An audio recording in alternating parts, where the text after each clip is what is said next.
नमस्कार, मैं अनुष्का शुक्ला। आप देख रहे हैं GD News. Deputy CM Brajesh Pathak का मैनपुरी दौरा, परशुराम जयंती कार्यक्रम में सपा और कांग्रेस पर निशाना।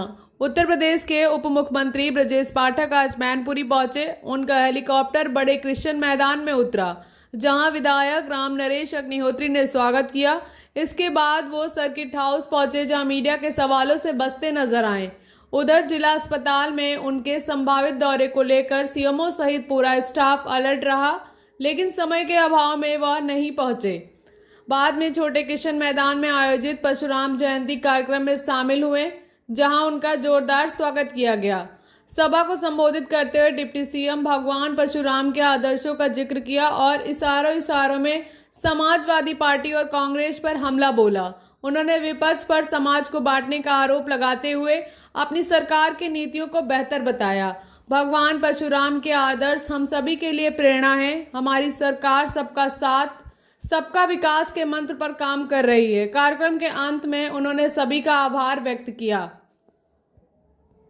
बहुमत नहीं था सरकार के पास, तो ये देखिए, जैसे नारी शक्ति बंधन अधिनियम का सभी दलों ने सर्वसम्मत से पास किया था और हम लोगों ने प्रयास भी किया था, और ये समझ में आ रहा था कि जैसे इन लोगों ने नारी शक्ति बंधन अधिनियम को पास कराया, ये लोग भी साथ में आएंगे, लेकिन उनके तो पेट में दर्द हो रहा था, सत्ता खिसक रही थी। माननीय मोदी जी ने स्पष्ट किया था, आप भी सुनो भैया, माननीय मोदी जी ने स्पष्ट किया था, संसद में ऐलान किया था कि आप सब लोग ब्लैंक चेक है, इसका जितना गुडविल है, जितना आपको अपना श्रेय लेना है ले लो। भारतीय जनता पार्टी मोदी जी को कोई श्रेय नहीं चाहिए, आप ले जाओ, केवल महिलाओं को हक और अधिकार देने का काम। ये माननीय मोदी जी ने स्पष्ट। मंत्री जी, एक बड़ा सवाल है। अरे मैं कहता हूँ इसका खामियाजा समाजवादी पार्टी को, कांग्रेस को भुगतना पड़ेगा। ये देखिए महिलाओं की आवाज। अरे मंत्री जी, आपकी सरकार में फिरोजाबाद एक महिला है सौंपा गया है, रिपोर्ट आएगी तो कड़ी कार्यवाही होगी, कोई दोषी बचेगा नहीं। और हमारी सरकार निष्पक्षता के साथ सबको साथ लेकर चलेगी, महिलाओं का सम्मान सर्वोपरि है। मंत्री जी, एक क्वेश्चन स्थानीय समस्याओं को लेकर स्वास्थ्य विभाग में आज तक कोई कैडेट डॉक्टर नहीं 10 साल से हार्ड का, और यहाँ माननीय अरुद्री जी बैठे, इन्हें मेडिकल कॉलेज खोलने की बात की थी, आज तक नहीं खुला है। रामनेश भाई साहब ने कई बार सब्जेक्ट को उठाया, मैं भी लगातार कहता हूँ। देखिए, आज़ादी से हम 47 में आज़ाद हुए और 17 तक सरकारें विभिन्न दलों को रही, उस समय भारतीय जनता पार्टी की सरकार रही। इन इतने वर्षों के बावजूद भी इस राज्य में मात्र 17 मेडिकल कॉलेज सरकारी क्षेत्र में थे और 23 मेडिकल कॉलेज निजी क्षेत्र में थे। हमारे बच्चे यदि MBBS करना चाहते तो कर्नाटक जाते थे, महाराष्ट्र जाते थे। सही बात है कि नहीं, बताना चाहिए। आज 17 से हम 26 में बैठे हैं। 81 मेडिकल कॉलेज पूरी क्षमता के साथ हमारे काम कर रहे हैं। हमने MBBS की सीटें लगभग 2.5 गुने की है, MDMS की 2.5-3 गुनी की है, और विशिष्ट श्रेणी MCH जैसे कोर्स उन्होंने बढ़ोतरी की है, और बड़ी संख्या में चिकित्सक अब तैयार हो रहे हैं। हमने बार बार रामनेश भाई साहब से कहा, यदि कोई भी चिकित्सक यहाँ आना चाहता है, हम तैयार हैं।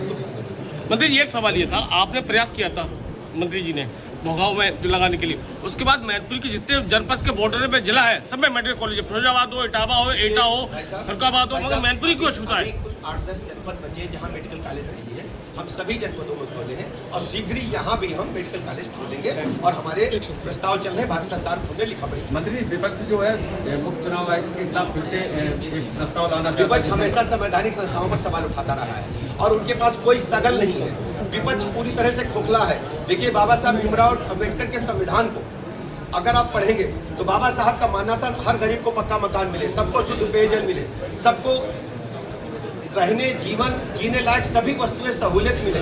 माननीय मोदी जी ने हर गरीब को पक्का मकान, उज्ज्वला गैस, बिजली का कनेक्शन, शुद्ध पानी, निःशुल्क राशन, इसके अलावा PM स्वनिधि के तहत और हमारी स्वयं सहायता समूह की महिलाओं सबके जीवन में उत्थान लाने का काम किया। देश में 25 करोड़ लोग गरीबी रेखा से ऊपर उठे हैं और लगातार उन्नयन जारी है। एक सवाल अब ये महिला बिल लोकसभा में गिर गया है, अब अगला स्टैंड क्या होगा आपकी पार्टी का? हम जल्दी बताएंगे, जैसे पता चलेगा आपको वेट करें। दोनों पहले भगवान परशुराम जी की जयंती, देशवासियों को बहुत बहुत बधाइयाँ और शुभकामनाएं देता हूँ। भगवान परशुराम से प्रार्थना करता हूँ सबको सद्बुद्धि दे, सबके घरों में सोने जैसा अक्षय तृतीया का जो है चमक पहुंचे, और सबके मन प्रसन्न हो, सब लोग खुशी हो, सबके घर में सुख शांति वैभव आए, और हमारी सरकार ने सनातन संस्कृति के उत्थान के लगातार काम किया। देखिए, उज्जैन में